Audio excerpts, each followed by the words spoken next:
Okay, सो आज के lecture में हम लोगों ने कुछ कॉन्सेप्ट्स को रिवाइज करना है, कुछ नई नई डेफिनेशंस इंट्रोड्यूस करवानी है।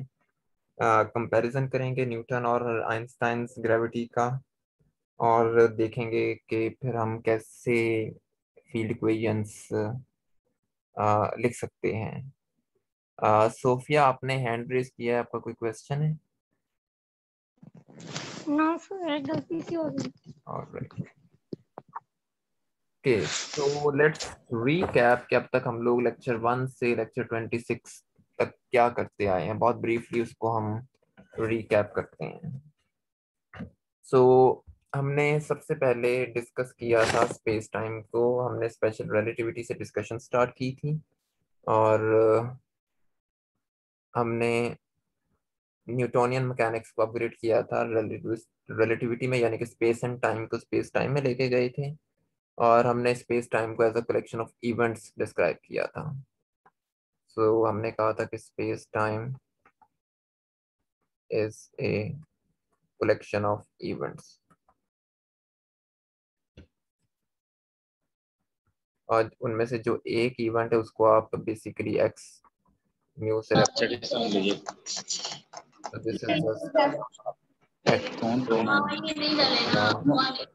अफजल लतीफ जुनेद फरूका माहिरा रबाब मरियम सदीक निमरा एहसान रिदा राना साहिरा रशीद मोहम्मद अरसलान, आपका माइक ऑन है।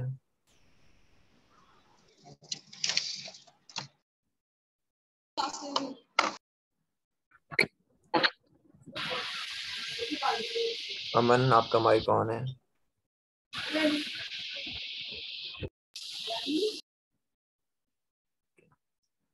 ये हमारे पास एक कलेक्शन है स्पेस टाइम, ये एक इवेंट है, और इस तरह के बहुत सारे इवेंट्स मिलकर आपके पास एक स्पेस टाइम की ग्रिड बनाते हैं। यहाँ पर बहुत सारे पॉइंट्स हैं, ये हर पॉइंट एक अलग स्पेस टाइम इवेंट है, ये स्पेस टाइम की ग्रिड है।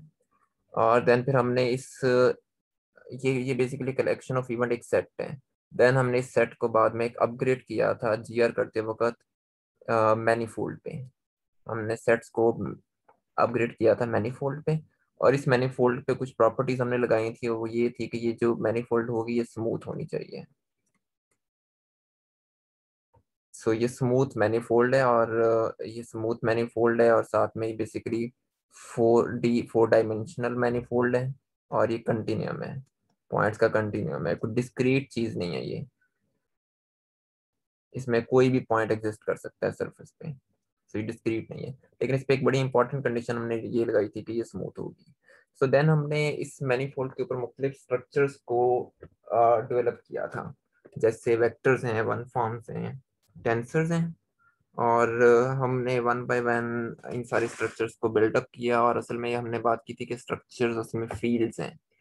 यानी कि अगर हम किसी मैनीफोल्ड के ऊपर, लेट्स सपोज कि किसी मैनीफोल्ड के ऊपर कोई वेक्टर डेवलप कर रहे हैं, तो उसका कोई वेक्टर बिल्डअप कर रहे हैं, तो उसका मतलब है कि इस पूरी सरफेस, इस पूरी मैनीफोल्ड के ऊपर कोई वेक्टर फील्ड मौजूद है, और वेक्टर फील्ड का मतलब है कि इसके हर पॉइंट पर कोई ना कोई वेक्टर मौजूद है, हर पॉइंट के साथ कोई ना कोई वेक्टर एसोसिएट है। इसी तरह अगर वन फॉर्म फील्ड है तो यहाँ पर हर पॉइंट के साथ कोई ना कोई वन फॉर्म एसोसिएटेड है, और टेंसर फील्ड है तो हर पॉइंट के साथ कोई ना कोई टेंसर एसोसिएटेड है। सो बेसिकली ये फील्ड की हमारी जेनेरिक डेफिनेशन भी है। सबसे इंपॉर्टेंट एक पॉइंट हमने फिर इस मैनीफोल्ड के लिहाज से या इन जनरल डिस्कस किया था, वो हमारे पास मैट्रिक टेंसर था। हमने कहा था कि मैट्रिक टेंसर हमारे पास सेंट्रल इंपॉर्टेंस रखता है जीआर की स्टडी में। ये एक 2 0 टेंसर है, और इसी तरह इसका इन्वर्स भी हम लोगों ने डिस्कस किया था। अगर मैं और इसकी एक प्रॉपर्टी, बड़ी इंपॉर्टेंट प्रॉपर्टी हम लोगों ने देखी थी कि अगर मैं इसको इसके इन्वर्स के साथ मल्टीप्लाई करूं, तो बेसिकली आप बीटा पे कॉन्ट्रैक्शन करवा दूं, तो असल में आपके पास क्रॉनिका डेल्टा मिलता है। क्रॉनिका डेल्टा इज 1 1 टेंसर। अच्छा, देन हमारे पास जब एक दफा टेंसर डेवलप हो गया था, तो टेंसर के बाद हमने कहा था कि इसी मैनीफोल्ड के ऊपर 2 डिफरेंट टेंजेंट स्पेसेस हैं। लेट्स सपोज कि यहाँ पर कोई टेंजेंट स्पेस है टी पी एम, और यहाँ पर कोई टेंजेंट स्पेस है टी क्यू एम। यहाँ पर कोई वेक्टर मौजूद है ये वाला, और यहाँ पर कोई वेक्टर मौजूद है ये, इनको कंपेयर कैसे करना है, या इस वेक्टर को इस पाथ के जरिए यहाँ तक कैसे लेके जाना है, इसके लिए हमने कनेक्शन डिफाइन किया था। सो कनेक्शन बेसिकली हमारे पास लेविस चिविटा कनेक्शन था, और हमने कहा था कि जी आर के अंदर अगर किसी मैनिफोल्ड पे कोई मैट्रिक एसोसिएटेड है आर्बिट्रेरी मैनिफोल्ड पे, तो वहां पर एक यूनिक कनेक्शन होगा, और उस कनेक्शन को हमने नाम दिया था लेविस चिविटा कनेक्शन का। ये असल में मैट्रिक के फर्स्ट डेरिवेटिव से, और ये जो जी है ये पॉइंट टू पॉइंट वेरी कर रहा होगा सरफेस पे क्योंकि आर्बिट्रेरी है, तो आपके पास ये कॉफिशेंट्स भी वेरी करते रहेंगे पॉइंट टू पॉइंट। अच्छा, फ्लैट के केस में चूंकि सरफेस फ्लैट होती है और मैट्रिक कांस्टेंट रहता है, लिहाजा फ्लैट के केस में ये जो है कॉफिशेंट्स वो जीरो होते हैं, लेकिन आर्बिट्रेरी मैनिफोल्ड पे ये नॉन जीरो होते हैं। सो देन उसके बाद हमने पैरेलल ट्रांसपोर्ट को डिफाइन किया था, और पैरेलल ट्रांसपोर्ट की इक्वेशन हमने लिखी थी कि um, um, आपके पास कोई भी वेक्टर है जिसे आपने पैरेलल ट्रांसपोर्ट करवाना है, और उसको उसके टेंजेंट वेक्टर के साथ कांटेक्ट करवा देते हैं, आपके पास पैरेलल ट्रांसपोर्ट की इक्वेशन है। सो अगर आप सेम वेक्टर को ट्रांसपोर्ट करवा रहे हैं तो ये आपके पास इक्वेशन ऑफ जियोडेसिक होगी, ये पैरेलल ट्रांसपोर्ट है।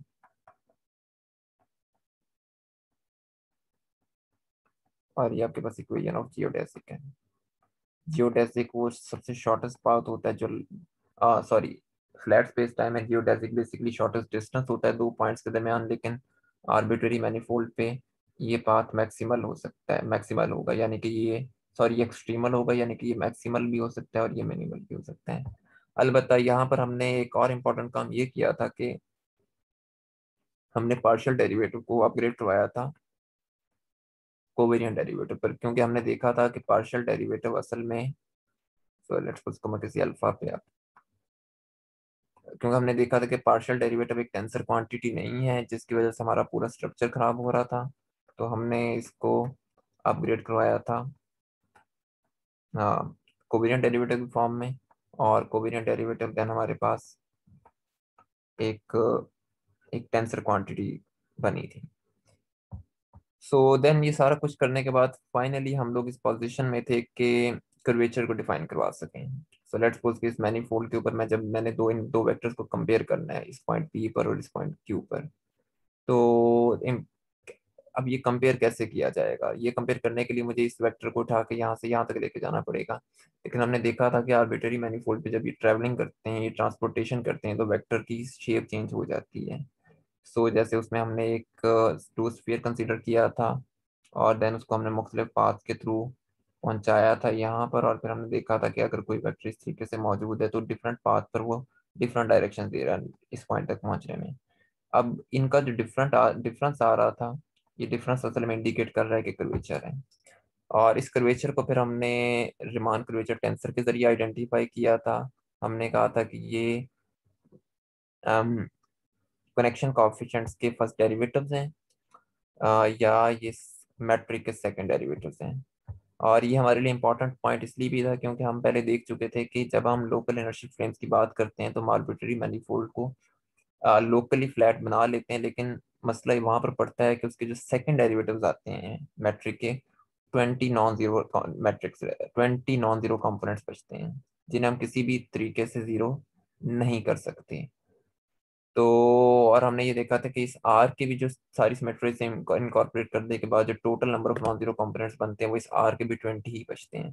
सो ये जो 20 नॉन जीरो कंपोनेंट्स हैं ये असल में इंडिकेशन है कि कर्वेचर मौजूद है, और वो कर्वेचर मैट्रिक उन सेकंड डेरिवेटिव से आप निकाल सकते हैं।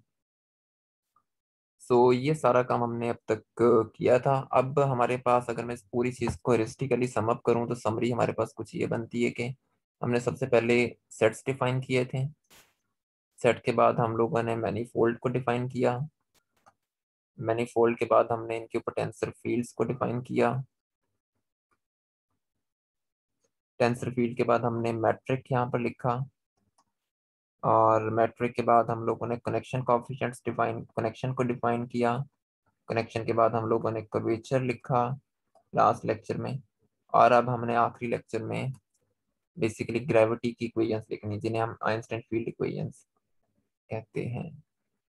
सो हम यहाँ से चले थे एक्स म्यू से, फिर हमने एस पे पहुंचे, सॉरी एम पे पहुंचे, हमने टेंसर्स डिफाइन किए,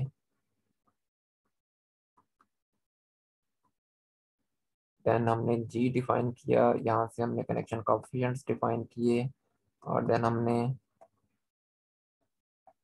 मैट्रिक डिफाइन किया। अब हमने ये वाला काम कंप्लीट करना है। अब हमने देखना है कि ये हम इक्वेशंस यहाँ से कैसे लिख सकते हैं। यहाँ तक किसी का कोई क्वेश्चन? ये एक बहुत ही ब्रीफ ओवरव्यू था कि अब तक हम लोग क्या काम कर चुके हैं। इसमें कोई क्वेश्चन, किसी का कोई पॉइंट ऐसा कोई आप लोग रिवाइज करना चाह रहे हो? No sir. ऑलराइट। अच्छा, अब हम दो और चीजें जरा एक दफा डिस्कस करते हैं। अगेन ये रिवीजन ही है जो हम लोग अब तक काम करते आए हैं, उनको थोड़ा सा जरा डिटेल में दोबारा देख लेते हैं क्योंकि अभी हमें उनकी जरूरत भी पड़ेगी। सो पहली पहली बात यहाँ पर अब ये है कि हम फ्लैट स्पेस टाइम में से कर्व्ड स्पेस टाइम में फिजिक्स को कैसे इनकॉर्पोरेट करते हैं। अभी तक हमने जितनी भी बातें की हैं वो सारी की सारी हमने मैथमेटिकली की हैं कि हम मैथमेटिकली बस कुछ ऑब्जेक्ट्स ले रहे हैं, उनको डिफाइन किया फ्लैट स्पेस टाइम में, देन हमने एक मैकेनिज्म के जरिए उनको ले गए हैं कर्व्ड स्पेस टाइम में। लेकिन यहाँ से हम फिजिक्स कैसे इन्फर कर सकते हैं? कोई प्रॉब्लम अगर आपको फ्लैट स्पेस टाइम में दे दी जाए और देन कहा जाए कि इसको कर्व्ड स्पेस टाइम में लेके जाएं, तो या कर्व्ड स्पेस टाइम की प्रॉब्लम है, आपने उसको फ्लैट में करना है अप्रोक्सीमेट, तो आप कैसे करेंगे? तो इसका तरीका हमारे पास क्या है, इसके कुछ की स्टेप्स हैं। वो ये कि सबसे पहला हमारे पास स्टेप ये आता है कि आपने अपनी प्रॉब्लम को लोकल इनर्शियल फ्रेम्स के अंदर लिखना है। और लोकल इनर्शियल फ्रेम्स जो होते हैं बेसिकली वो फ्लैट स्पेस टाइम को इंडिकेट करते हैं। अब मतलब आपने ज्यूम कर लिया कि आप जिस मैनीफोल्ड के ऊपर काम कर रहे हैं उसका एक स्पेसिफिक जो रीजन, एक छोटा सा रीजन है स्पेस टाइम का, वो लोकल है। ये हमारी assumption है स्टार्टिंग। देन हमारा सेकंड स्टेप ये होता है कि हमने अपनी अपनी प्रॉब्लम को कोऑर्डिनेट इंडिपेंडेंट तरीके से लिखना है। Right your problem in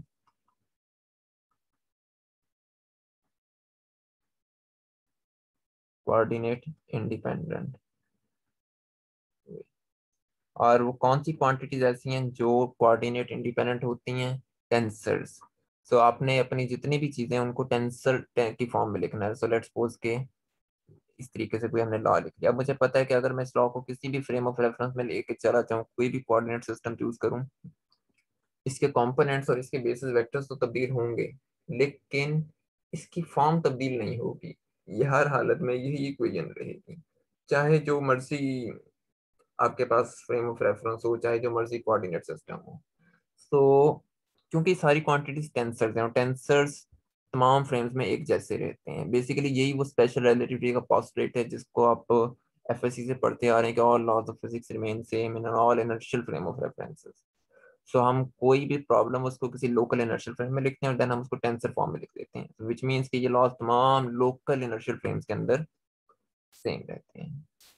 then हम ये करने के बाद एक और काम करते हैं, टेंसर फॉर्म में लिखने के बाद हम स्केलर्स को ढूंढते हैं, क्योंकि हमें पता है कि स्केलर बेसिकली इनवेरिएंट क्वांटिटीज होती हैं। अगर आप वेक्टर्स भी ले रहे हैं तो basically in general vector invariant है, लेकिन उसके कंपोनेंट्स और बेसिस वेक्टर्स तो तब्दील होते हैं। तो हम अपनी सहूलत के लिए स्केलर्स को ढूंढते हैं क्योंकि स्केलर्स पे काम करना ज्यादा आसान है। ये बिल्कुल ऐसी है जिस तरह आप न्यूटोनियन मैकेनिक्स से लैग्रांजियन मैकेनिक्स में जाते हैं, क्योंकि न्यूटन्स लॉज वेक्टर फॉर्म के अंदर लिखे होते हैं, उनके जरिए प्रॉब्लम्स को सॉल्व करना मुश्किल होता है। लेकिन जो लैग्रांजियन होता है वो एक स्केलर क्वांटिटी होती है, स्केलर्स के साथ फिजिक्स करना ज्यादा आसान है। सो हम मिसाल के तौर पर हम किसी स्केलर फील्ड की बात कर लेते हैं या हम इस कॉम्बिनेशन की बात कर लेते हैं जिसको हम डॉट प्रोडक्ट कहते हैं। ये सारी की सारी कोऑर्डिनेट इंडिपेंडेंट क्वांटिटीज हैं। देन ये सारा काम करने के बाद हम यहाँ पर कुछ जनरलाइजेशन करते हैं। कुछ हमने चीज़ें पहले देखी हुई हैं, हम सूटेबल जनरलाइजेशन करते हैं। अब ये जनरलाइजेशन में ये एक रूल है कि हमने दो चीज़ों को फौरन से पहले तब्दील कर देना है। ये सारा काम करने के बाद लॉज आपने लिख दिए हैं, उसके बाद आपके पास जहाँ जहाँ पर ये मैट्रिक आ रहा है आप इसको रिप्लेस कर दें जनरल मैट्रिक जी अल्फा बीटा से, और जहाँ पर आपके पास पार्शियल डेरिवेटिव आ रहा है उसको कोवेरिएंट डेरिवेटिव से रिप्लेस कर दें।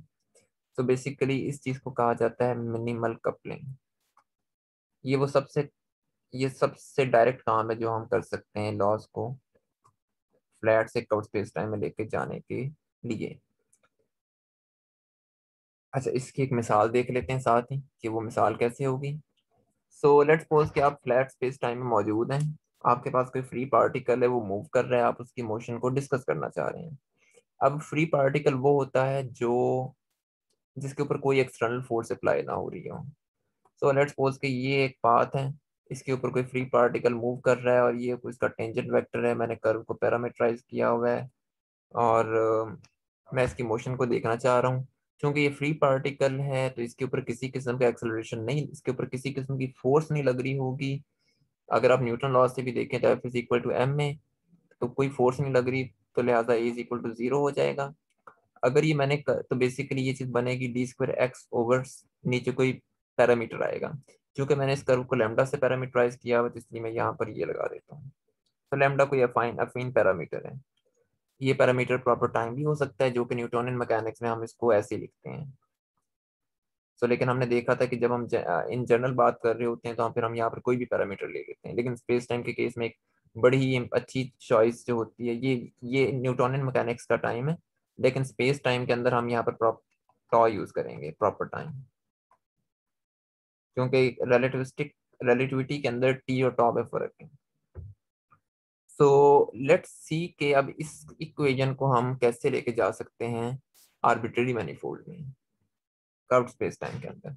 हम इस इक्वेशन को दोबारा लिखते हैं कोऑर्डिनेट्स की फॉर्म में।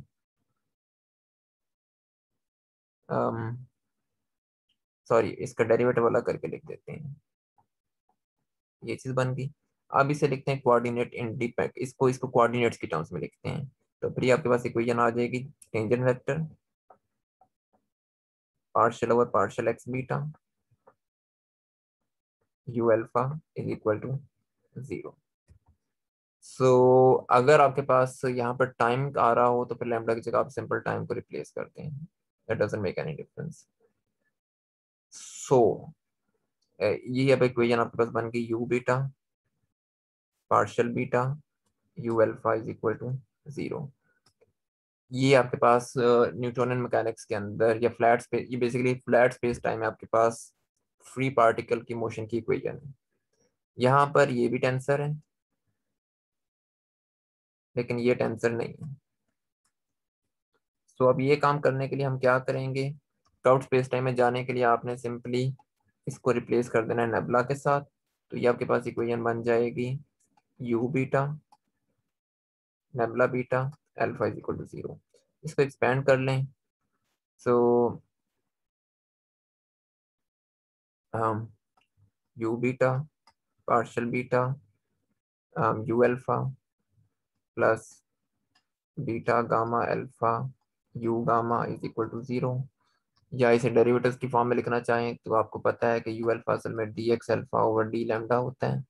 तो ये डेरिवेटिव्स यहाँ पर इंट्रोड्यूस करवा दें तो ये आपके पास बन जाएगा d square x alpha over D lambda square, definitely contraction और सारी चीज़ें करने के बाद, plus alpha beta gamma d x beta over D lambda d x gamma over D lambda is equal to zero. तो ये आपके पास इक्वेशन ऑफ जियोडेसिक आ गई है, basically equation of free particle आ गई है। ये वो इक्वेशन है जो आपको आर्बिट्रेरी मैनीफोल्ड में फ्री पार्टिकल की मोशन बता रही है। और यहाँ पर बड़ी इजीली देख सकते हैं, अगर ये अगेन फ्लैट स्पेस टाइम होगा तो ये वाला फैक्टर जीरो हो जाएगा और आपके पास इक्वेशन वापस रिड्यूस हो गई D square X alpha over D lambda square is equal to zero. या अगर आप टाइम की बात कर रहे हैं तो क्लियर। Yes sir. सो ये वो सारा स्टफ है जो हम पहले पढ़ते आए हैं। अच्छा, अब हम यहाँ पर अब हम नया काम शुरू करने लगे, लेकिन अभी भी यहाँ पर एक चीज रह गई है जो हमने डिस्कस करनी थी। एक पॉइंट हम यहाँ पर डिस्कस कर चुके हैं, लेकिन एक पॉइंट अभी भी रहता है जो हमने डिस्कस करना है। वो ये कि आपको न्यूटोनियन मैकेनिक्स के अंदर हमने अभी तक जितनी भी बातें की हैं, जितने भी लेक्चर्स में बातें की, हमने हर जगह डेरिवेटिव्स लिए हैं। हमें बहुत सारी जगहों पर इंटीग्रेशन की जरूरत भी पड़ती है। सो अगला क्वेश्चन ये है कि how to perform integration on मैनीफोल्ड्स।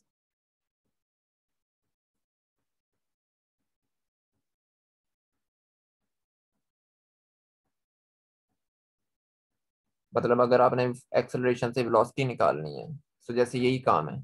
अब मैं यहाँ से आपको चाहता हूँ कि आप मुझे ना उस पार्टिकल की पोजीशन भी बताएं कि वो कहाँ पर था, कि सी लैम्डा इज इक्वल टू से लैम्डा इज इक्वल टू 10 पे। आपको तो इसको इंटीग्रेट करना पड़ेगा। सो अब क्वेश्चन ये कि हम मैनीफोल्ड्स के ऊपर इंटीग्रेशन कैसे करते हैं। क्लियर है कि हम क्या करना चाह रहे हैं और क्यों करना चाह रहे हैं? दोनों बातें क्लियर हैं ये? जी सर। ऑलराइट। सो मैनीफोल्ड्स पे इंटीग्रेशन करने के लिए एक चीज याद रखें कि इंटेग्रल मैनी जिस तरह डेरिवेटिव चेंज होते हैं, उसी तरह इंटेग्रल्स भी चेंज होते हैं। अच्छा, फर्ज करते हैं कि मैं किसी मिन्काउस्की स्पेस टाइम में मौजूद हूँ और मुझे किसी ऑब्जेक्ट को, किसी क्वांटिटी को इंटीग्रेट करना है, चाहे वो पूरे स्पेस टाइम पे करना हो या स्पेस टाइम के किसी एक पोर्शन पे। तो मेरा इंटीग्रल कुछ इस फॉर्म में बनेगा। अब यहाँ पर मेरा कोई ऑब्जेक्ट आ जाएगा जिसको मैं इंटीग्रेट करना चाह रहा हूँ, और यहाँ पर मेरे पास वो डिफरेंशियल्स आ जाएंगे। स्पेस टाइम में के लिए कितने डिफरेंशियल्स आएंगे?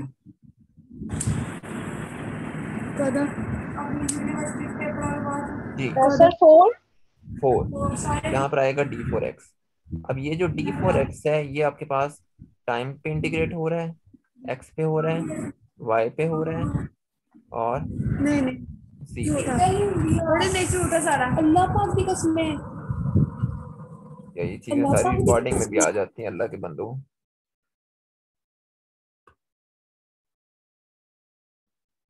अच्छा, अब आपने स्पेस टाइम के एक रीजन के लिए इंटीग्रेशन डिफाइन कर ली, लेकिन अगर आप अपने कोऑर्डिनेट सिस्टम चेंज करते हैं, फिर तो डेफिनेटली आपके पास ये क्वांटिटी भी चेंज होगी। सो आपने अब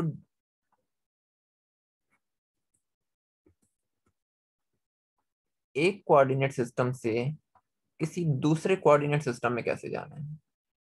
अब क्वेश्चन ये है कि ये बार्ट सिस्टम के अंदर ये डिफरेंशियल्स क्या होंगे। अच्छा, ये हम कैसे लिख सकते हैं? हमें पता है कि पहले हम ये देखते हैं कि जब हम इस सिस्टम से जा रहे हैं x से x बार में कैसे जा सकते हैं। हमें पता है कि हम ये काम कर सकते हैं जैकोबियन के थ्रू। सो लेट्स सी कि हम लोगों ने जैकोबियन कैसे डिफाइन किया हुआ है। सो हम लोगों ने जैकोबियन डिफाइन किया हुआ है डी एक्स अल्फा बार। ये जैकोबियन मैट्रिक्स है आपके पास। अच्छा, देन अगला क्वेश्चन ये आएगा कि जब आपने जैकोबियन डिफाइन कर लिया, तो बाहर अब ये डी फॉर एक्स बार कैसे लिखना है। उसका तरीका ये है, अब अगेन मैं इसकी डिटेल में नहीं जाऊंगा कि फॉर्मूला एग्जैक्टली बनता कैसे, बहुत इजीली इसको इन्फर किया जा सकता है, लेकिन मैं फिर डायरेक्ट ही आपको लिख के दिखा रहा हूँ।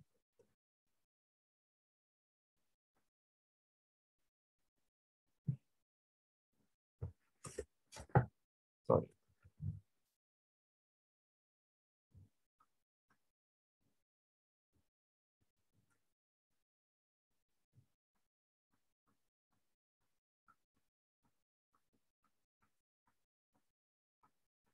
हम यहाँ पर यूज करते हैं इस जैकोबियन मैट्रिक्स का डिटर्मिनेंट। क्लियर? ये फॉर्मूला है इसका। Yes sir. अब मैं इस जे को रिलेट करना चाहता हूं अपने स्पेस टाइम के साथ, और स्पेस टाइम के अंदर तो मैं सारा काम कर रहा हूँ मैट्रिक्स की टर्म्स में। मतलब हमने कनेक्शन कोएफिशिएंट्स, हमने कर्वेचर, हर चीज निकाली है मैट्रिक की फॉर्म में, जी की फॉर्म में। तो मुझे अब इस जी को, और मैंने ये सारा काम किया किसी लोकल इनर्शियल फ्रेम के अंदर, तो मुझे अब किसी तरीके से इन सारी बातों को ध्यान में रखते हुए इस जे को जी की टर्म्स में लिखना है लोकल इनर्शियल फ्रेम के अंदर।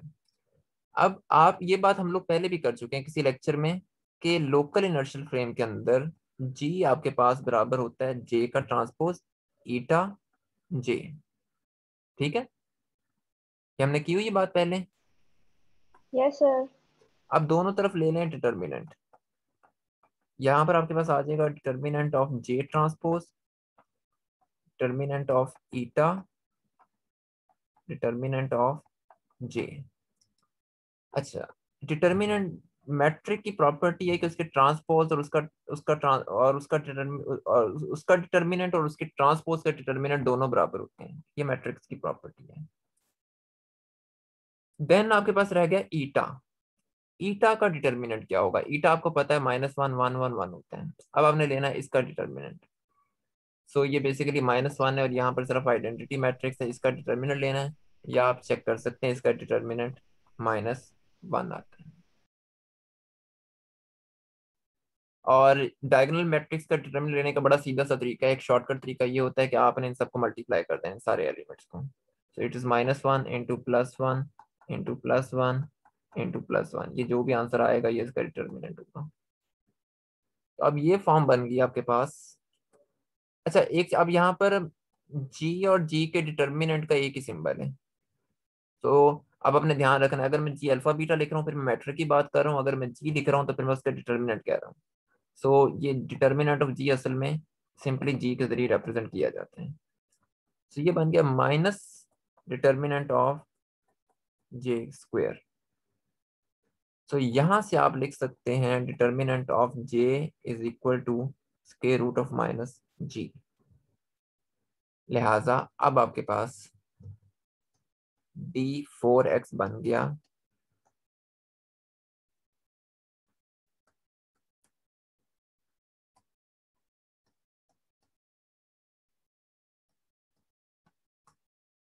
क्लियर। Yes sir. तो आप यहां से अब लिख सकते हैं इंटेग्रल को, इंटेग्रल्स को फिर हम सिंपली रिप्लेस कर देंगे अब इस चीज के साथ। तो जहां पर आपके पास इंटेग्रल आ रहा होगा, आपने वो तो जो भी ऑब्जेक्ट इंटीग्रेट हो रहा होगा वो तो यहाँ पर आ जाएगा, यहाँ पर वो ऑब्जेक्ट आ जाएगा जिसको भी आपने इंटीग्रेट करना है। लेकिन उसके अलावा जितना भी इंटेग्रल है आपने उसके साथ चुप करके -g का स्क्वायर रूट मल्टीप्लाई कर देना है। तो ये आपको बेसिकली ये इंटेग्रल की जनरलाइजेशन है। और ये -g यहाँ पर इंश्योर कर रहा है कि ये इनवेरिएंट क्वांटिटी रहेगी किसी भी कोऑर्डिनेट ट्रांसफॉर्मेशन में। सर ये कांस्टेंट है? नहीं, ये कांस्टेंट नहीं है। ये हो भी सकता है नहीं भी हो सकता, मतलब अगर ये फ्लैट स्पेस टाइम है फिर तो ये डेफिनेटली कांस्टेंट नंबर है। लेकिन अगर आप किसी आर्बिट्रेरी मैनीफोल्ड पे हैं और वहां पर आपको पता है कि जो जी की वैल्यू है वो पॉइंट टू पॉइंट वेरी करती है, जैसे यहाँ पर है, ये हो सकता है कि इस पॉइंट के ऊपर जी कुछ और आ रहा हो, इसके ऊपर कुछ और आ रहा हो, इसके ऊपर कुछ और हो, तो फिर वहां पर ये ऐसे आप इसको चेंज नहीं कर सकते, मतलब इसको कांस्टेंट के तौर पर ओके बाहर नहीं सर। निकाल सकते। ऐसी सर्फेसेस हमारे पास मौजूद हैं। इवन ब्लैक होल फिजिक्स में भी और इन जनरल भी कॉस्मोलॉजी में भी कुछ मैट्रिक्स ऐसे होते हैं जो डिपेंडेंट होते हैं, अनलेस के वो तो हम सिमेट्रीज लगा के उनको कांस्टेंट रखते हैं उनके डिफरेंशियल्स को। लेकिन हमारे पास पॉसिबिलिटीज हैं ऐसी, तो ये लाजमी नहीं कि हर केस में कांस्टेंट हो। Okay sir. लेकिन यूजुअली जो हम डायगोनल मैट्रिक्स कंसीडर करते हैं उनमें ये कांस्टेंट ही निकलता है, क्योंकि उसमें ये पॉइंट टू पॉइंट वेरी नहीं करता। सर इसमें स्क्वायर रूट में माइनस है तो फिर ये रियल नहीं होगा? नहीं, ये रियल हो गई, ये माइनस की वजह से तो ये रियल आ रहा है। क्योंकि अब ये देखें कि अगर ये यहाँ पर स्क्वायर रूट ऑफ माइनस ना होता और मैं इसको फ्लैट स्पेस टाइम में लेके जाता, वहां पर हमने बात की कि आपने सिंपली जी अल्फा बीटा को रिप्लेस कर देना है ईटा अल्फा बीटा के साथ। तो देन ये बन जाता, सो लेट्स सपोज कि अगर मैं माइनस यहाँ पर ना लगाऊं, सिर्फ ये चीज लगाऊं, तो फिर ये बन जाएगा ईटा। और ईटा का स्क्वायर रूट क्या होता है? -1। जी सर। तो बेसिकली ये माइनस यहाँ पर मेक श्योर कर रहा है कि ये रियल क्वांटिटी है। माइनस माइनस प्लस होगा फिर यहाँ हाँ पे जी, एक्चुअली। बेसिकली हाँ जी ओके सर। एग्जैक्टली। तो ये और ये माइनस ही एक तरह से ये इंश्योर भी कर रहा है कि ये लॉरेंट्ज इनवेरिएंट क्वांटिटी है।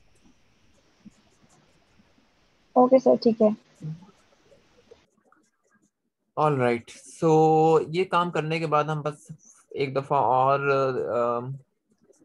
देख लेते हैं कि हमने लास्ट लेक्चर में स्पेसिफिकली क्या किया था, और फिर हम उसको देन आगे कंटिन्यू करते हैं। हमने लास्ट लेक्चर में बात ये की थी कि पैरेलल ट्रांसपोर्ट करवाया था हमने एक वेक्टर को किसी क्लोज लूप पे, और देन हमने फिर कर्वेचर का टेंसर, जिसको हम रिमान कर्वेचर टेंसर कह रहे थे, वो निकाला था। so बेसिकली वो हमने इस फॉर्म में निकाला था, partial V alpha is equal to R alpha V lambda sigma V mu A sigma B lambda.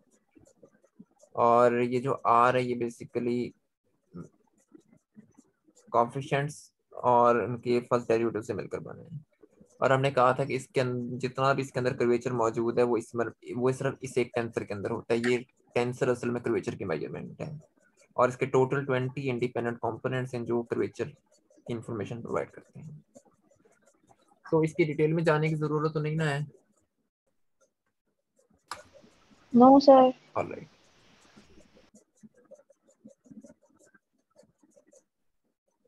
Late me see कि मैंने कर्वेचर टेंसर सही लिखा है या नहीं। लास्ट टाइम हमने इसको इसके इंडेक्सेस मुझे एक बार कंफर्म करने दें। मुझे लगता है कि मैंने इंडेक्सेस गलत लिखी हैं। अल्फा न्यू लैम्डा सिग्मा, ठीक है सर इसमें फ्री इंडेक्स एक ही है अल्फा? जी। अपर इंडेक्स एक ही है ना? फ्री इंडेक्स एक ही है हाँ जी, अल्फा? फ्री इंडेक्स एक ही है। नहीं, फ्री इंडेक्स एक ही है। तो सर फिर इस तरह इसमें वी पे न्यू जस्ट होना चाहिए। नहीं, सॉरी, ये हमने जिस तरीके से डिफाइन किया हुआ है ये इसी तरीके से इंडेक्सेस आनी, क्योंकि ये इसकी इंडेक्सेस इसी तरीके से आनी है। इसमें यहाँ पर आपको यहाँ पर देखने में लग रहा है दो फ्री इंडेक्सेस है, लेकिन जब हम आर को एक्सपेंड करेंगे ना तो वहां पर वो न्यू की भी दो इंडेक्सेस आ रही होंगी। यहाँ तो मैंने उसका सिर्फ एक एक्सप्रेशन लिखा है। फ्री फ्री इंडेक्स बेसिकली पूरे एक्सप्रेशन में अल्फा ही है। मतलब अगर मैं ये लिख के आपको दिखाऊं तो ये कुछ इस तरीके से बनेगा, partial lambda alpha mu sigma partial sigma alpha mu lambda plus sigma nu lambda nu mu sigma alpha,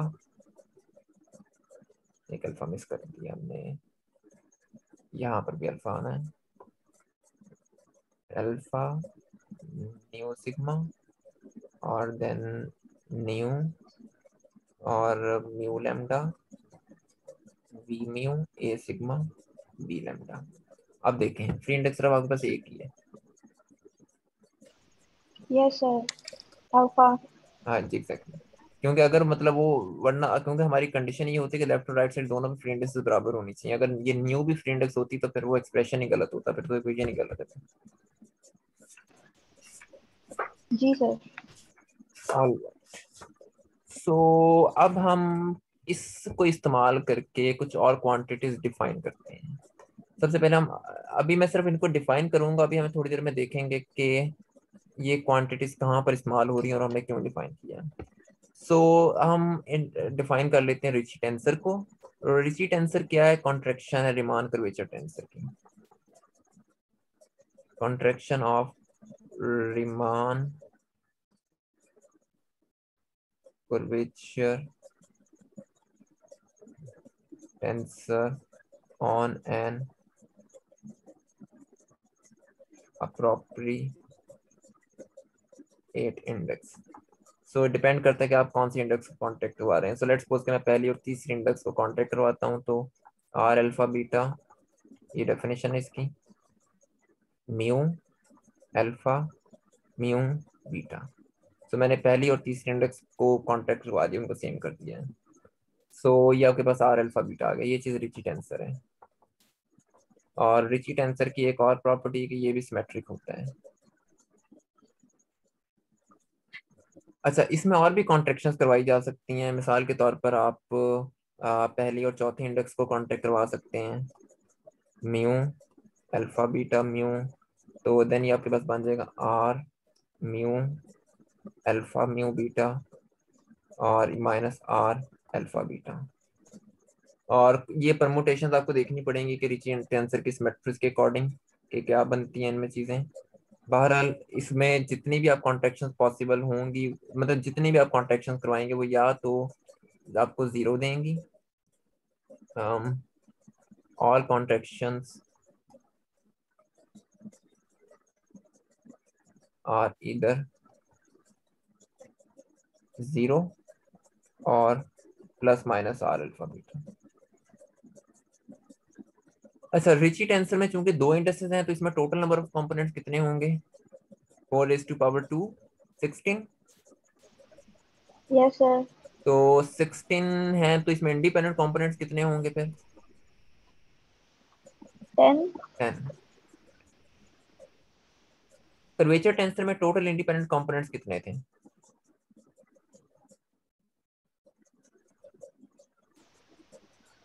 इसमें कितने थे? 40। 20। Yes sir.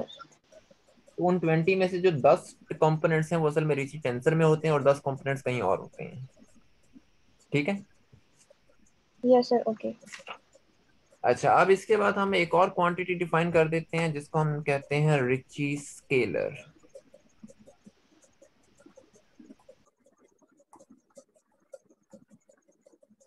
रिची स्केलर क्या है? ये रिची टेंसर की कॉन्ट्रैक्शन है, इसका सिंबल भी बाय चांस आ रही है। तो अब आपने ध्यान रखना है कि अगर कोई इंडेक्स नहीं है तो रिची स्केलर है, 2 इंडेक्सेस हैं तो रिची टेंसर है, 3 इंडेक्सेस हैं तो रिची कर्वेचर टेंसर है, सॉरी रिमानियन कर्वेचर टेंसर है।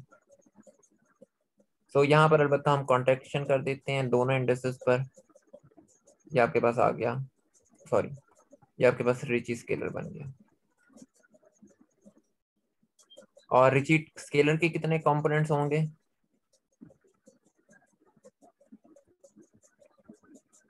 जस्ट 1, क्योंकि ये एक ही नंबर है।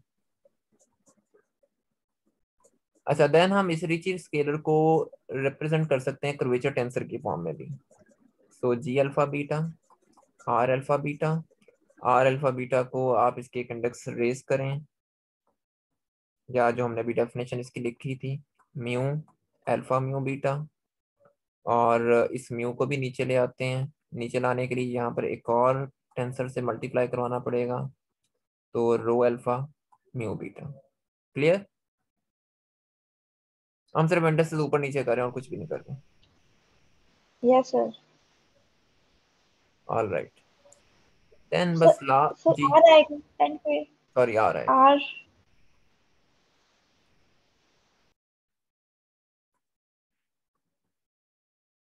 ठीक है। सो लेट्स बस फाइनली कुछ एक तो क्वांटिटीज और डिफाइन करते हैं, बेसिकली रिलेशंस डिफाइन करेंगे और फिर हम इसको करते हैं, ग्रेविटी को बीच में लगाते हैं। सो हमने लास्ट में बयान की आइडेंटिटीज लिखी थी। अगेन मैं सिर्फ इनकी आइडेंटिटी स्टेट करूंगा और फिर हम आखिर में देखेंगे कि ये हम किस तरह इस्तेमाल हो रही हैं, इनके ये आ क्यों रही हैं, इनका ओरिजिन क्या है, वो हम डिस्कस नहीं कर रहे। That's a separate topic. So Bianchi की आइडेंटिटी थी इस फॉर्म में हमने लिखी थी, alpha beta new new, basically आखिरी 3 इंडिसेस की परमुटेशन है।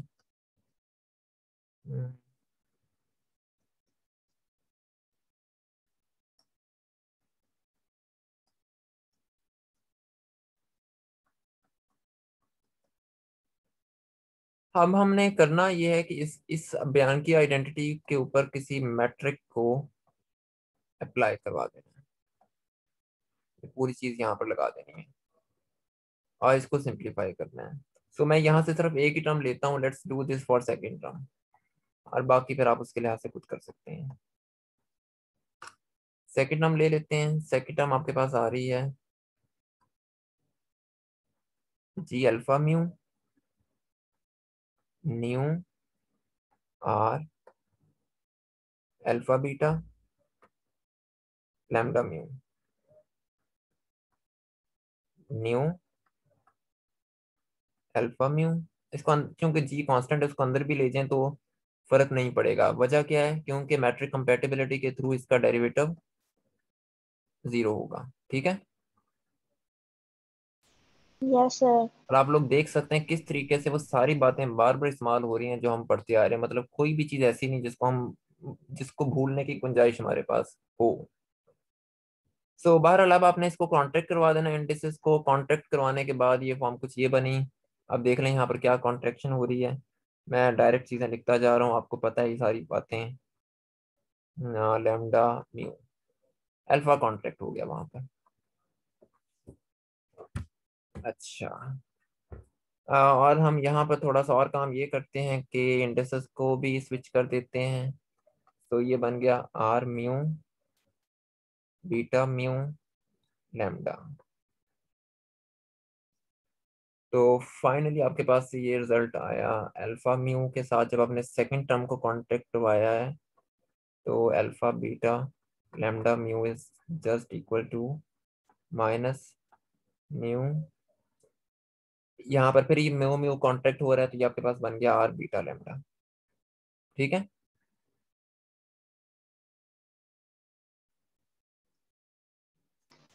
यस सर ठीक ये है। दोनों कॉन्ट्रैक्ट हो गई हैं यहाँ पर। और यहाँ पर आपके जी। पास ये अल्फा इसके साथ कॉन्ट्रैक्ट हो गया था। अच्छा, इसी तरह आप ये काम पहली टर्म के साथ करें, वो भी सिंपलीफाई हो जाएगी। तीसरी टर्म अलबत्ता सिंपलीफाई नहीं होगी, आप चेक कर सकते हैं। तो फाइनली आपके पास जो फॉर्म बनेगी वो कुछ ये बनेगी।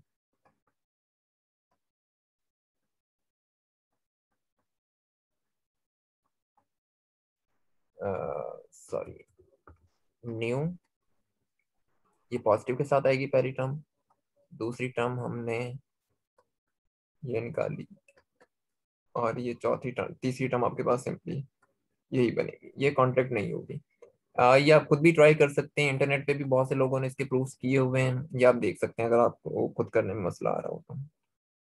अच्छा, देन सिंप ये बड़ी एक इंपॉर्टेंट आइडेंटिटी, हम इसको बॉक्स कर देते हैं।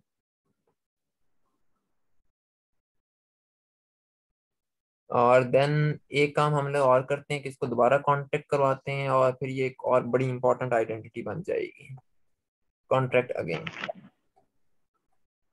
ये सिर्फ आइडेंटिटीज हैं।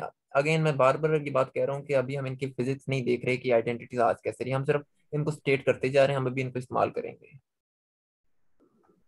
इसको दोबारा कॉन्टेक्ट करेंगे तो आपके पास कुछ ये फॉर्म बन जाएगी इसकी।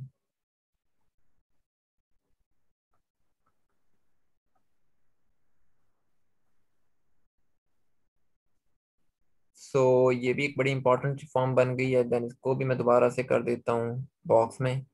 और यहाँ पर बस हमने अब ये करना है कि इस आर की, चूंकि हम रिची टेंसर इस तरीके से डिफाइन करते हैं कि उसकी दोनों इंडिसेस या तो ऊपर हो या नीचे हों, हम इसको मिक्स नहीं रखना चाह रहे। तो लिहाजा मैं इस लैम्डा को ऊपर रेस करना चाह रहा हूँ। Raise lambda. इसके लिए मुझे क्या करना पड़ेगा? मुझे यहाँ पर कोई मैट्रिक अप्लाई करना पड़ेगा। मैट्रिक अप्लाई कर देते हैं। Mu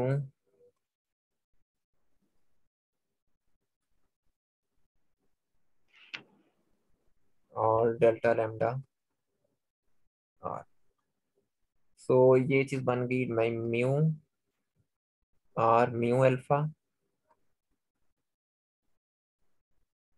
delta lambda. मैट्रिक अंदर ले जाए कोई फर्क नहीं पड़ेगा, क्योंकि जब उसका डेरिवेटिव लेंगे तो सेकंड टर्म वैसे 0 हो जाएगी।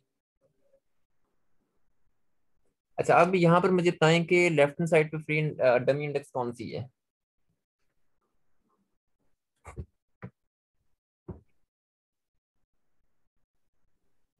लेफ्ट हैंड साइड पे डमी इंडेक्स कौन सी है, अल्फा या म्यू? म्यू। म्यू।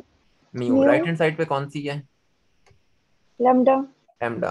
तो मैं डमी इंडेक्सेस को चेंज कर सकता हूँ ना? Yes sir. तो यहाँ पर हम म्यू को भी लैम्डा से रिप्लेस कर देते हैं, कोई फर्क नहीं पड़ेगा क्योंकि डमी इंडेक्स है। तो हमारे पास ना जरा इंडेक्सेस एक जैसी आ जाएंगी दोनों तरफ। लेफ्ट हैंड साइड पे सर जी लैम्डा अल्फा भी था वो। वो तो कॉन्ट्रैक्ट हो गया ना यहाँ पर, ये आर के साथ कॉन्ट्रैक्शन होगी ना, ये जी लैम्डा सर इसके ठीक है साथ ठीक है कांटेक्ट ठीक हो गया तो यहाँ है। पर जी सर अल्फा आ गया ठीक है ऊपर सही। यहाँ पर। जी सर ठीक है। तो ये बन गया आपके पास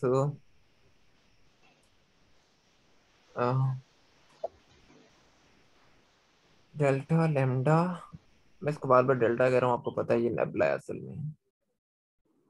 लैम्डा अल्फा आर, इसको अब बॉक्स कर देते हैं। ये हमने ना कुछ आइडेंटिटीज डिराइव कर लिख ली हैं सारी की सारी। ये एक अनदर फॉर्म है बयान की आइडेंटिटी की।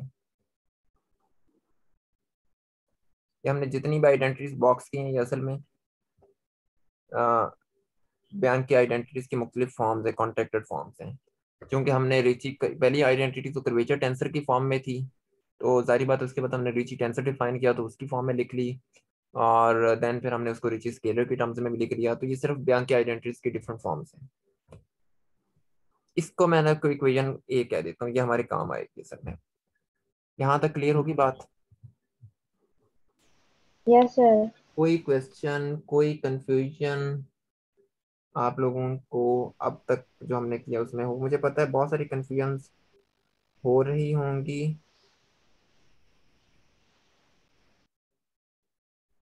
लेकिन बेयर विद मी, अभी थोड़ी देर में सारी मैथ क्लियर हो जाएगी आपको। So let's stop here for a moment, और अब ये देखते हैं कि अब ग्रेविटी को बीच में हमने किसी तरीके से लाना है। अब इस सारी कहानी में हम बस फिनिशिंग स्टेप्स पे जा रहे हैं। So let's do a brief comparison कि न्यूटन और आइंस्टाइन अब तक क्या करते आए हैं दोनों की फिजिक्स में हम लोग, और हमने दोनों के एनालॉग्स क्या सेट किए हैं अब तक। सो न्यूटन की इक्वेशन में, न्यूटन की फिजिक्स में आपके पास जो पहला पॉइंट है, हमने इक्वेशन ऑफ मोशन लिखनी थी किसी फ्री पार्टिकल की। अभी हमने जैसे बात की कि अगर किसी फ्री पार्टिकल या टेस्ट पार्टिकल के लिए आपने ग्रेविटेशनल फील्ड के अंदर कोई इक्वेशन ऑफ मोशन लिखनी हो तो आप उसको ऐसे लिखते हैं, F is equal to M A, और आप इसको देन फील्ड्स की फॉर्म में ऐसे भी लिख सकते हैं। ये पता है ना ये बात? Yes sir. फाई आपके पास क्या चीज है? कोई स्केलर फील्ड है, इस केस में ये न्यूटोनियन ग्रेविटेशनल फील्ड है।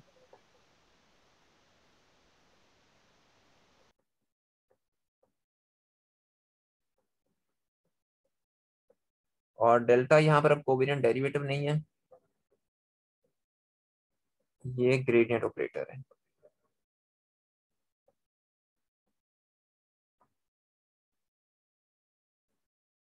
और यहाँ पर हमने इक्वेशन कैसे लिखी थी? यहाँ पर हमने जियोडेसिक इक्वेशन डिफाइन की थी, D square x over D lambda square या डी टॉ स्क्वायर कह लें, माइनस अल्फा बीटा रो,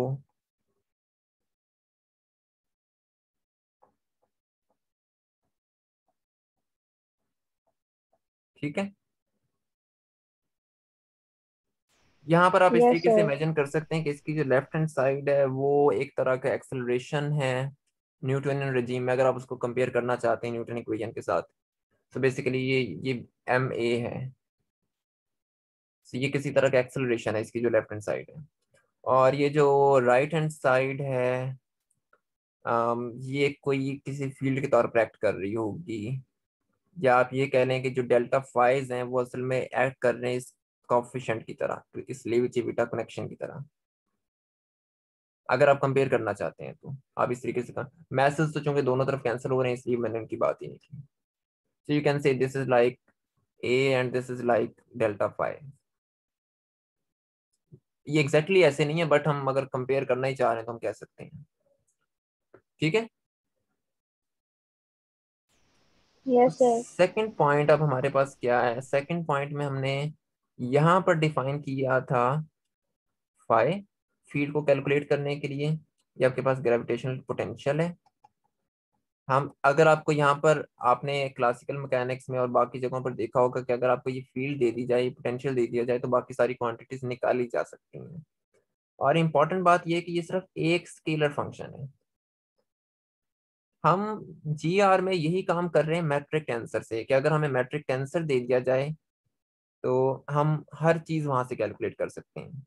लेकिन फर्क ये पड़ता है कि यहाँ पर ये एक स्केलर फंक्शन है और यहाँ पर ये कितने फ्री फंक्शंस हैं, कितने इंडिपेंडेंट फंक्शंस हैं?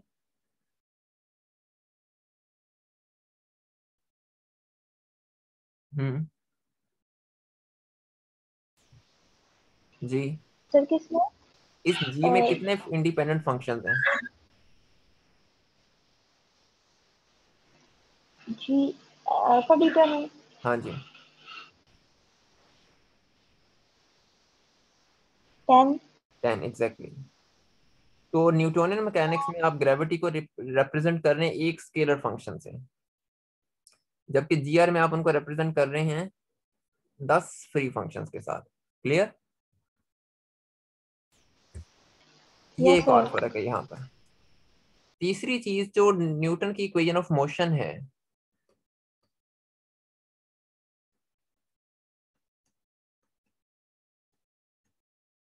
वो इक्वेशन हमारे पास है Poisson equation. I have no idea कि आप लोगों ने पॉइसन आप लोगों ने इलेक्ट्रिसिटी एंड मैग्नेटिज्म में पॉइसन इक्वेशन पढ़ी होगी। तो पॉइसन इक्वेशन बस आपको पोटेंशियल अगर दे दिया जाए और कुछ उसके कॉरस्पॉन्डिंग डेंसिटीज दे दी जाए तो आप उनके सॉल्यूशंस आप फाइंड कर सकते हैं। वो सॉल्यूशन आपके पास गिवन फोर्स होती है या फील्ड होती है।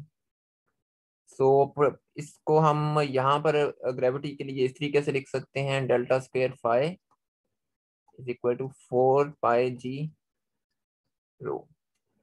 यहाँ पर ये अगेन आपके पास ग्रेविटेशनल फील्ड है और ये आपके पास मास डेंसिटी है। आपने देखा होगा इस इक्वेशन को पहले वो क्लासिकल मैकेनिक्स में। यस सर, ठीक है, टीएमटी में पढ़ा था। ठीक है, वहां आपने इसको चार्जेस के लिए पढ़ा होगा और यहाँ पर वो कोई जी 4 पाई सर। एप्सिलॉन और आगे कोई कॉफिशिएंट शायद सिग्मा आता था या कुछ इस तरह की कोई चीज आती थी, चार्ज डेंसिटी वगैरह। Yes sir. या वहां पर भी रो होता था अगर हम वॉल्यूम चार्ज डेंसिटी की बात कर रहे हैं। तो ये यहाँ पर चूंकि वो वहां पर आप 4 पे एप्सिलॉन लिखते थे, यहाँ पर आपके पास जी आ गया उसकी जगह, ग्रेविटी का constant.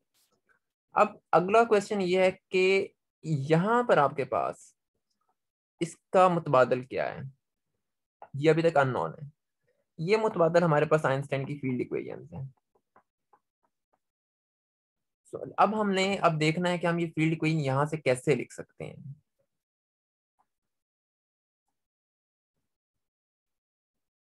So let's spend some time with Newton's equation of gravity।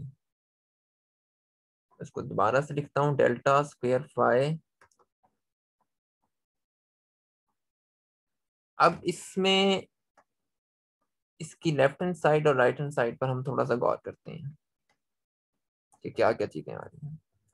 अगर आप राइट हैंड साइड को देखें तो यहाँ पर मास डेंसिटी आ रही है।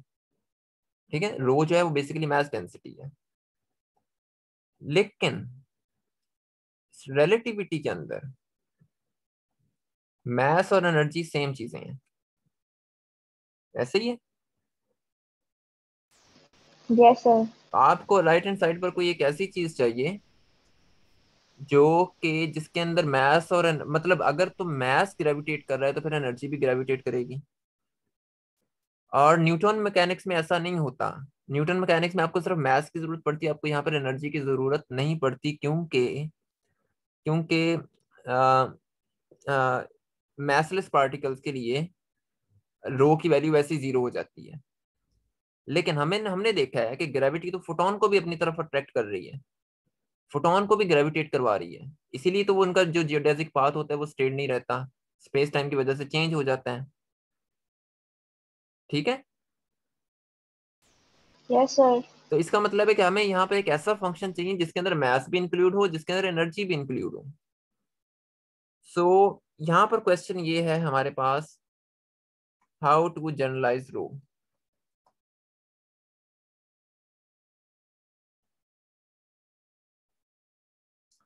लेफ्ट हैंड साइड पे देखें, लेफ्ट हैंड साइड पर हमारे पास फाई का सेकंड डेरिवेटिव है और यहाँ पर हम सेकंड डेरिवेटिव फाई की रिप्लेसमेंट क्या होती है रिलेटिविटी में, मैट्रिक टेंसर। तो अगर हम फाई का सेकंड डेरिवेटिव ले रहे हैं फिर हमारे पास एक बड़ी एक अप्रोप्रिएट फीचर ये आ जाता है कि हम यहाँ पर जी का भी सेकंड डेरिवेटिव यूज करें। जी सर। अच्छा, जी का सेकंड डेरिवेटिव आपको क्या बताता है?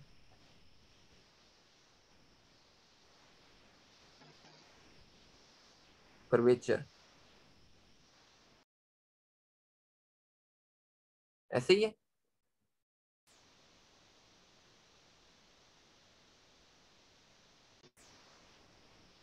जी सर ठीक है। ठीक है, तो इसका मतलब है कि यहाँ पर कोई ये हमें ये तो कंफर्म हो रहा है कि यहाँ पर कोई एक ऐसी टर्म आनी है सम ऑफ जो कि कर्वेचर को रिप्रेजेंट कर रहा हो। लेकिन अब इस बात का मतलब ये भी नहीं कि हम सिर्फ आंखें बंद करके यहाँ पर वो रीमान कर्वेचर टेंसर रख देंगे। हमें देखना पड़ेगा कि वो आ, हमारी इक्वेशन को सेटिस्फाई भी कर रहा है या नहीं कर रहा। लेकिन ये हमें कंफर्म है कि यहाँ पर बार कोई ऑब्जेक्ट ऐसा आना चाहिए जो कर्वेचर को रिप्रेजेंट कर रहा हो। और हमने देखा था कि कर्वेचर को रिप्रेजेंट करने के लिए हमने यहाँ पर मुख्तलिफ आइडेंटिटीज लिखी हैं। पहली आइडेंटिटी कर्वेचर टेंसर की फॉर्म में, दूसरी आइडेंटिटी रिची टेंसर की फॉर्म में, और अगेन बाकी दो आइडेंटिटीज रिची टेंसर और रिची स्केलर की फॉर्म में। तो ये हमारे पास कर्वेचर की रिप्रेजेंटेशन हैं।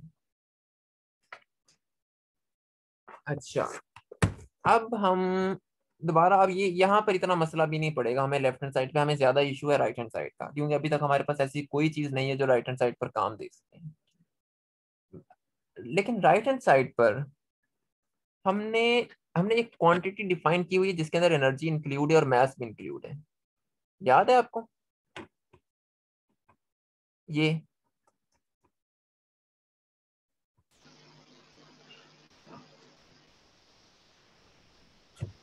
Four momentum. मोमेंटम। हाँ जी जी, सर, फोर मोमेंटम। मोमेंटम। इसमें पहला कंपोनेंट जो होता है स्केलर कंपोनेंट, वो एनर्जी का आता है, और बाकी तीन कंपोनेंट आपके पास आते हैं वेक्टर के। अच्छा, लेकिन हम यहाँ पर चुपके से उठा के ये नहीं लगा सकते सिर्फ कि मैं सिर्फ ये कहूँ कि मैं सॉरी, मैं वहां पर P0 उठ के लगा दूं वहां पर कि भाई ये एनर्जी डेंसिटी तो आ गई है यहाँ पर, तो मैं उस रो को इससे रिप्लेस कर देता हूँ, क्योंकि एनर्जी और मास बराबर चीजें हैं रिलेटिविटी में। मैं ऐसा नहीं कर सकता। उसकी वजह ये है कि ये जो E है ये किसी वेक्टर का कंपोनेंट है, ठीक है, और यहाँ पर रो जो है वो एक स्केलर नंबर है। Yes sir. और वेक्टर के कंपोनेंट्स कोऑर्डिनेट इंडिपेंडेंट नहीं होते। ये पूरा वेक्टर कोऑर्डिनेट इंडिपेंडेंट है, लेकिन ये कंपोनेंट्स ट्रांसफॉर्म होंगे। सो ये एक बहुत अच्छी चॉइस नहीं है हमारे पास। हमें यहाँ पर कोई ऐसी क्वांटिटी चाहिए जो कोऑर्डिनेट इंडिपेंडेंट हो। क्लियर? जी सर। सर फिर दो वेक्टर्स का डॉट प्रोडक्ट ले लें, वो स्केलर भी होगा। लेकिन उसके साथ भी कुछ मसाइल आएंगे, हो सकता है कि वो भी तो प्रॉपर फिट ना बैठ रही हो, क्योंकि हमें एक ऐसी क्वांटिटी चाहिए जो हर सिस्टम पे अप्लाई हो सके। देन अगला सवाल फिर ये आएगा, आपने वो दो कंपोनेंट्स कैसे, दो वेक्टर्स कैसे डिफाइन करने हैं, उन वेक्टर्स की डेफिनेशंस जी। क्या होंगी?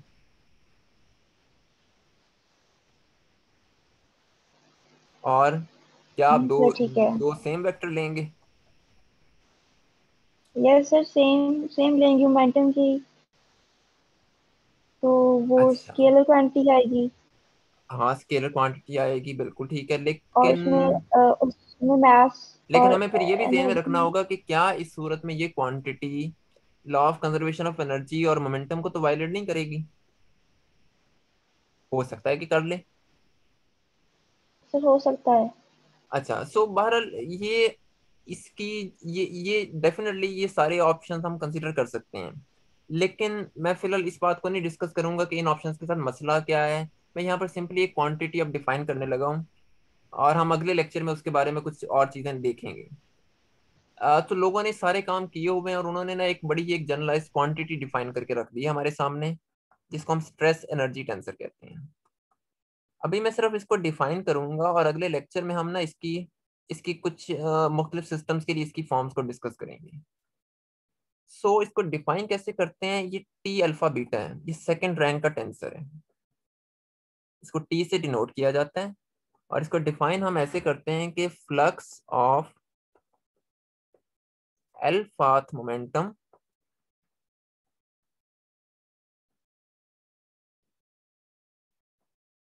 across a surface of constant x beta. ये इसकी एक डेफिनेशन है। अभी आपको ये डेफिनेशन क्लियर हो जाएगी 1 मिनट में। लेट्स सपोज के मैं इसको अल्फा और बीटा जीरो के लिए देखना चाह रहा हूँ। तो टी जीरो जीरो अब यहाँ पर क्या होगा? अब टी जीरो जीरो की डेफिनेशन बनेगी फ्लक्स ऑफ एनर्जी यानी कि P0 is equal to E across a surface of, हाँ जी, कांस्टेंट टाइम। तो लेट्स सपोज अगर ये आपके पास एक ग्रिड है स्पेस टाइम की, ये x है ये t है, तो इस सरफेस के अक्रॉस कितनी एनर्जी गुजर रही है, इसका फ्लक्स कितना है, कितना इस सरफेस में से गुजरने वाली एनर्जी का, तो T00 आपको ये बता रहे हैं। ठीक है, यस सर, ठीक है। अच्छा इसी तरीके से हम T0i को डिफाइन कर लेते हैं। T0i क्या बताएगा, flux of energy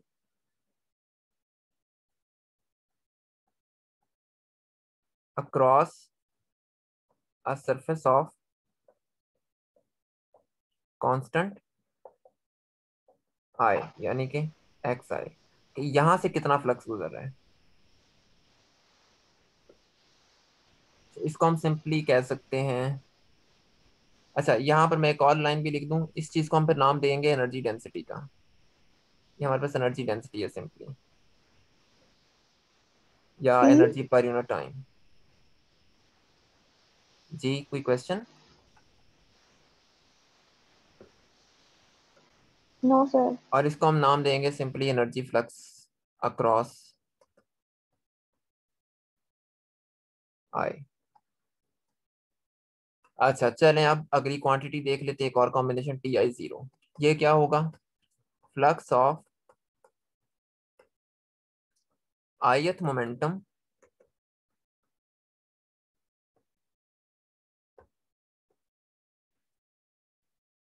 across a surface of, time. हाँ कांस्टेंट टाइम। इसको हम चूंकि इसको फिर हम नाम देंगे ith मोमेंटम डेंसिटी का। अगर ये x के लॉन्ग है तो ये x की px की डेंसिटी आ जाएगी, y के लॉन्ग है तो y की डेंसिटी आ जाएगी, इस तरह से की डेंसिटी। अब एक कंपोनेंट रह गया है देखने वाला, Tij। ये आपके पास है flux of ith momentum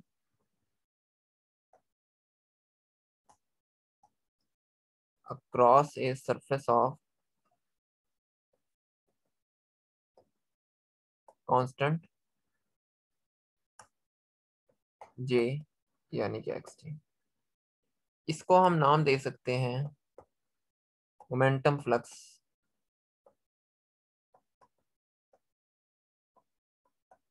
across xj, या इसका मतलब ये है कि हाउ मच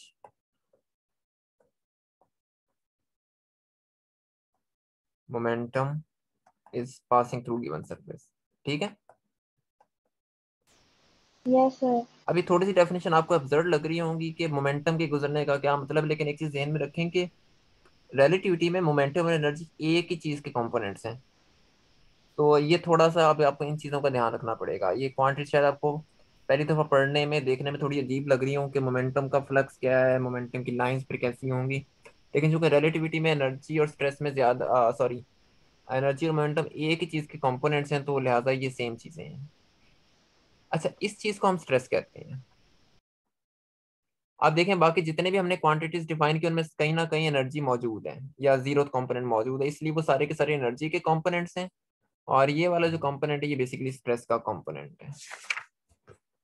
अगर आप इसको मैट्रिक्स फॉर्म में लिखना चाह रहे हैं तो फिर ये बन जाएगा T alpha beta is equal to T00 T01 T02 T03 T10 T20 T30 T11 T12 T13 T21 T22 T23 T31 T32। इसकी कुछ प्रॉपर्टीज हैं। एक प्रॉपर्टी इसकी है कि ये टेंसर सिमेट्रिक होता है, और दूसरी प्रॉपर्टी ये है कि ये एनर्जी मोमेंटम कंजर्वेशन को भी होल्ड करवाता है।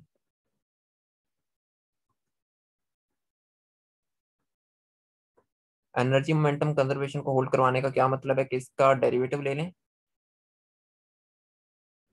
चले हम यहाँ पर ऐसा करते हैं, फ्लैट स्पेस टाइम में डेरिवेटिव ले लें इसका, ये 0 आएगा, या कर्व स्पेस टाइम में डेरिवेटिव ले लें, ये भी 0 आएगा। ये हम चेक भी कर सकते हैं। अच्छा, इसमें इसमें दो चीजें देखने वाली हैं कि जब अल्फा 0 वाला जो कंपोनेंट है वो एनर्जी के रिप्रेजेंटेशन है, तो ये बेसिकली एनर्जी कंजर्वेशन को रिप्रेजेंट कर रहे हैं, और जो अल्फा इज इक्वल टू 1 2 3 है ये मोमेंटम कंजर्वेशन है। ठीक है, यस सर। अब ये जो मैंने लास्ट में पॉइंट लिखा है ना, ये बड़ा इंपॉर्टेंट है, ये भी थोड़ी देर में हमारे काम आने वाला है। इसको इस्तेमाल करके हम राइट हैंड साइड पे इन्फर करेंगे बजाय इसको डिराइव करने के। सो अब तक हमने फिर ये डिसाइड किया कि आपने राइट हैंड साइड पे कुछ भी नहीं करना, सिंपली इसको रिप्लेस कर देना है अल्फा बीटा के साथ। सो पॉइसन इक्वेशन हमारे पास ये थी, इसको ब्रैकेट में लिखता हूँ और मैं इसको लोअर इंडेक्स के साथ लिख रहा हूँ फिलहाल।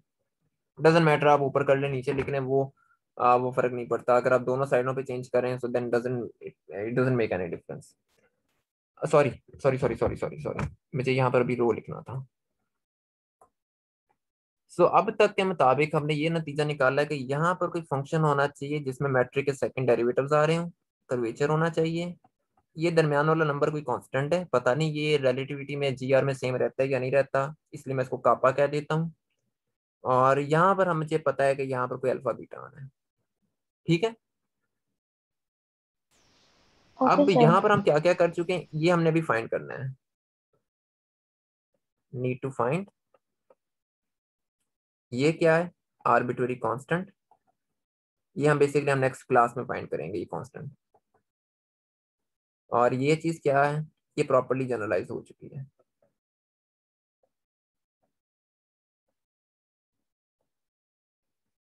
ठीक होगी बात।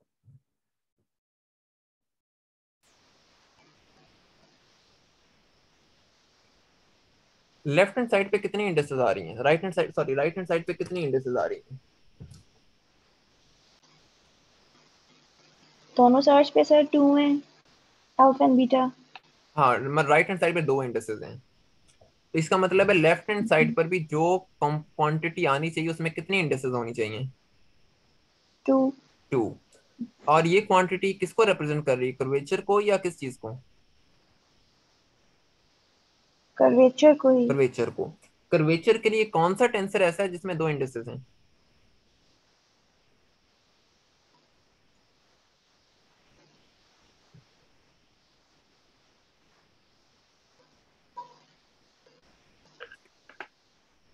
जी, रिकी टेंसर। Ricci tensor. तो क्या फिर ऐसे नहीं होना चाहिए कि यहाँ पर चूंकि कर्वेचर हमें चाहिए और रिची टेंसर कर्वेचर को रिप्रेजेंट कर रहा है तो हम बस यहाँ पर लगा देते हैं? सबसे पहला गेस तो फिर हमारा यही होना चाहिए, ऐसे ही है। Yes sir. लेकिन क्या ये ठीक है? नहीं, ये गलत है। अभी हम देखते हैं क्यों। और इंटरेस्टिंगली आइंस्टाइन का भी पहला गैस यही था। आइंस्टाइन ने भी गैस यही किया था कि यहाँ पर जो फंक्शन होगा वो 2 इंडेक्सेस आनी चाहिए, और रिची टेंसर में 2 इंडेक्सेस हैं तो यहाँ पर रिची टेंसर आएगा। लेकिन बाद में कुछ और टेस्ट जब किए, थ्योरेटिकल टेस्ट किए, तो ये साबित हुआ कि यहाँ पर रिची टेंसर नहीं आ सकता। और वो हम देखते हैं कि ऐसा क्यों है। अभी हमने बात की है कि जो ये स्ट्रेस एनर्जी टेंसर है, ये एनर्जी और मोमेंटम को कंजर्व करवाता है। अगर ये इसको कंजर्व करवाता है तो फिर इसका फर्स्ट डेरिवेटिव क्या है, सॉरी इसका इसका जो कोवेरिएंट डेरिवेटिव है वो है 0। ठीक है, यस सर। अच्छा, सिंस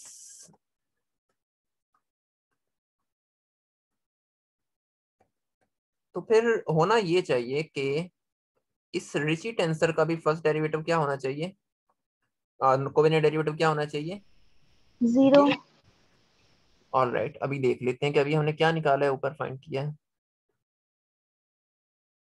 सी दिस, क्या ये क्वांटिटी 0 है? No sir. नहीं। अगर ये अच्छा, अगर ये इसका हम डेरिवेटिव यहाँ पर 0 ले भी लें तो क्या उसका फिर ये मतलब नहीं होगा कि अगर मैं यहाँ पर इसका डेरिवेटिव जीरो लेता हूँ, इसका कोवेरिएंट डेरिवेटिव जीरो लेता हूँ, तो क्या उसका मतलब ये नहीं होगा कि इसका कोवेरिएंट डेरिवेटिव भी जीरो है? Yes sir. तो क्या इसका मतलब तो फिर ये होगा कि कर्वेचर में चेंज नहीं आ रही, और वो कांस्टेंट रहेगा फिर। कांस्टेंट रहेगा, जो कि हम देख चुके हैं ऐसा नहीं है, क्योंकि पैरेलल ट्रांसपोर्ट हमने इसीलिए तो करवाई थी, क्योंकि फाइनल पॉइंट पर जाके वेक्टर्स की डायरेक्शंस तब्दील हो रही हैं। Yes sir. तो हमें अब यहाँ पर सो असल में अब हमारी रिक्वायरमेंट ये बन रही है, हमने ये चीज देख ली कि ये क्वांटिटी जीरो के बराबर नहीं है।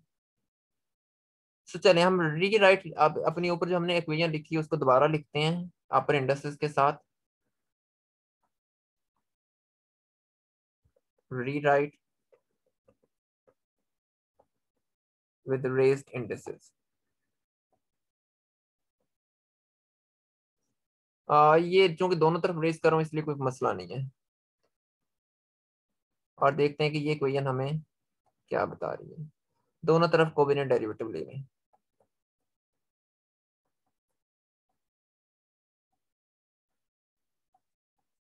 ये इक्वेशन ये इंडिकेट कर रही है कि आपको यहाँ पर कर्वेचर का कोवेरिएंट डेरिवेटिव क्या चाहिए, जीरो। ठीक है, इसको इक्वेशन नंबर बी कह दें। ये इक्वेशन आपको कह रही है जी कि आपको सर। कर्वेचर का कोवेरिएंट डेरिवेटिव जीरो चाहिए। So again let's go to this equation number A.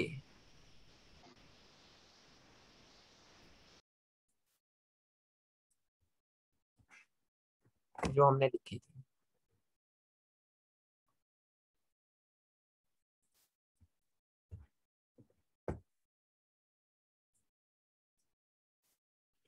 So from equation A, lambda को बीटा से रिप्लेस कर सकता हूं मैं, डमी इंडेक्स है। Yes sir. तो ये बन गया।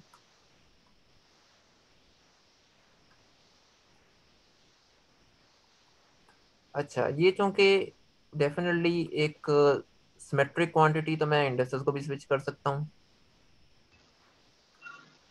ये भी सिमेट्रिक क्वांटिटी है, यहाँ पर भी स्विच कर देते हैं। इसको उठा के ले आता हूँ इधर। यहाँ पर क्या आ गया, जीरो। जीरो। तो डेल्टा बीटा कॉमन ले लेते हैं।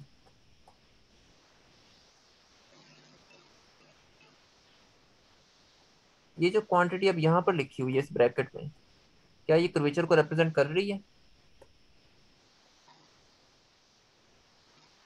इसके अंदर रिची टेंसर है, इसके अंदर रिची स्केलर है, और यस सर दोनों कर रही है। कॉन्ट्रैक्शन है कर्वेचर टेंसर की।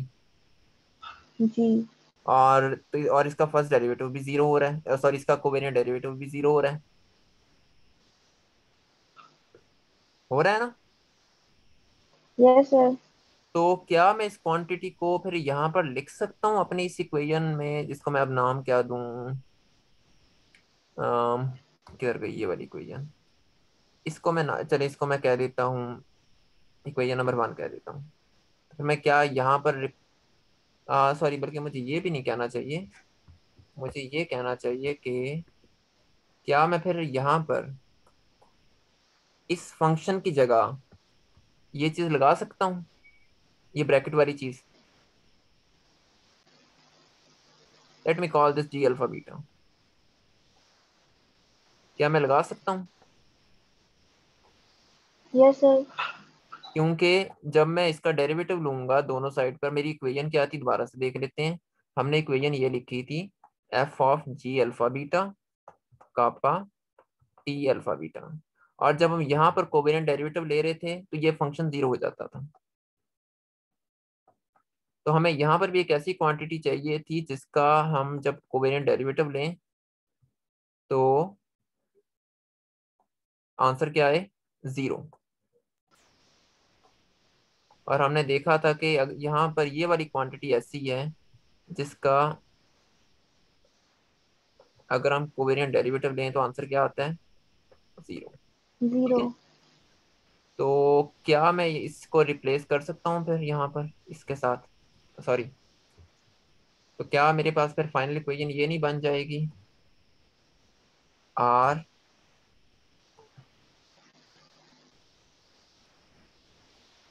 Alpha beta -1/2 g alpha beta R is equal to kappa T alpha beta. ठीक है। जी सर, यही होगी। अच्छा, इसको मैं अब लिख देता हूँ जी अल्फा बीटा, और इस तरह शॉर्ट फॉर्म में लिख देते हैं। ये जी अल्फा बीटा क्या है? जी अल्फा बीटा की definition R alpha beta -1/2 g alpha beta R, this is called Einstein tensor. Einstein tensor. तो ये जो इक्वेशन है, क्या ये इक्वेशन अब कंप्लीट एनालॉग बन गई है पॉइजन इक्वेशन का? हमने उसकी सेकंड डेरिवेटिव्स को भी जनरलाइज कर लिया और वो कर्वेचर रिप्रेजेंट कर रहे हैं, हमने राइट हैंड साइड को भी जनरलाइज कर लिया और वो एनर्जी मास को रिप्रेजेंट कर रहे हैं। और इसमें कांस्टेंट भी है। इसमें कांस्टेंट भी है। Exactly. Yes sir. So basically this is the thing for what we are striving this day. This is called Einstein field equations. Sir but ये वो तो नहीं है जो आपने स्टार्ट में बताई थी फर्स्ट लेक्चर में। ये वही है। हमने स्टार्ट में क्या बताई थी फर्स्ट लेक्चर में, चेक कर लेते हैं। सो लेट्स सी कि हमने, अच्छा वो कांस्टेंट एक नहीं लिखा हुआ यहाँ पर। एक तो ये चीज आपको महसूस हो रही होगी कि यहाँ पर कांस्टेंट नहीं लिखा हुआ, ये चीज। अभी ये जो लेमडा है ना, ये मैंने नहीं लिखा बीच में, ये टर्म रिप्रेजेंट कर रही है डार्क एनर्जी को, कॉस्मोलॉजिकल कांस्टेंट। सो ये हम देखेंगे कि ये कैसे आती है। अगर हमने कॉस्मोलॉजी की, तो ये सिर्फ एक स्केलर नंबर है, इसको हम ऐड भी कर दें तो स्केलर्स ऐड करने से इक्वेशन के ऊपर कोई फर्क नहीं पड़ता, ये बात हमें पता है, क्योंकि स्केलर्स ऑलरेडी इनवेरिएंट होते हैं। ठीक है। Okay sir. और ये कांस्टेंट है जो हमने उस दिन फाइंड करना है। अब देख भी सकते हैं कि पॉइजन इक्वेशन में सिर्फ 4πg आता है, यहाँ पर 8πg/c4 है। सो 2/c4 का फैक्टर अभी हमें फिगर आउट करना है कि कहाँ से आ रहा है। Okay sir. ठीक है। लेकिन अगर मैं ये वाला फैक्टर लेट्स सपोज के एज्यूम, और ओरिजिनली जब आइंस्टाइन ने ये इक्वेशंस लिखी थी तो उसने बीच में ये वाला फैक्टर नहीं लिखा था। उस वक्त उसका ख्याल था कि ये टर्म यहाँ पर एग्जिस्ट नहीं करती, तो लेकिन बाद में देन उसने इसको ऐड किया था। अगर हमने कॉस्मोलॉजी की तो फिर हम इस क्वांटिटी की थोड़ी सी चेक करेंगे, हिस्ट्री भी देखेंगे और ये देखेंगे कि आती क्यों है। तो अगर ये क्वांटिटी मैं जीरो कर दूं और इसको कापा कह दूं, इस पूरे फैक्टर को, तो क्या ये वही इक्वेशन नहीं है जो हमने बनाई है? यस सर, वही है। सो बेसिकली ये वो इक्वेशन थी जिसके लिए हमने ये पूरा कोर्स असल में पढ़ा है। इस पूरे कोर्स का मकसद, मैंने आपको जिस तरह पहले लेक्चर में भी कहा था कि हमारे इस कोर्स का मकसद आइंस्टाइन फील्ड इक्वेशंस डिराइव करना है, और हमें वो डिराइव करने में तकरीबन ये पूरा कोर्स लगेगा। इट्स 27th लेक्चर, और अब जाके हमने फील्ड इक्वेशंस को डिराइव किया है। और अभी इसमें कांस्टेंट्स रहते हैं, नेक्स्ट लेक्चर में हम इसके कांस्टेंट को डिराइव करेंगे कि कापा की वैल्यू वो कैसे आती है, और देन टी अल्फा बीटा के बारे में मजीद बात करेंगे कि आखिर ये टी अल्फा बीटा कैसे हमें स्ट्रेस और एनर्जी के बारे में बता रहा है। कोई सिस्टम हो तो हम वहां से कैसे उसके टी अल्फा बीटास कंप्यूट कर सकते हैं। बहरहाल मैं रिकॉर्डिंग स्टॉप करने लगा हूँ अब, अगर आपके क्वेश्चंस हो तो आप डिस्कस कर सकते हैं।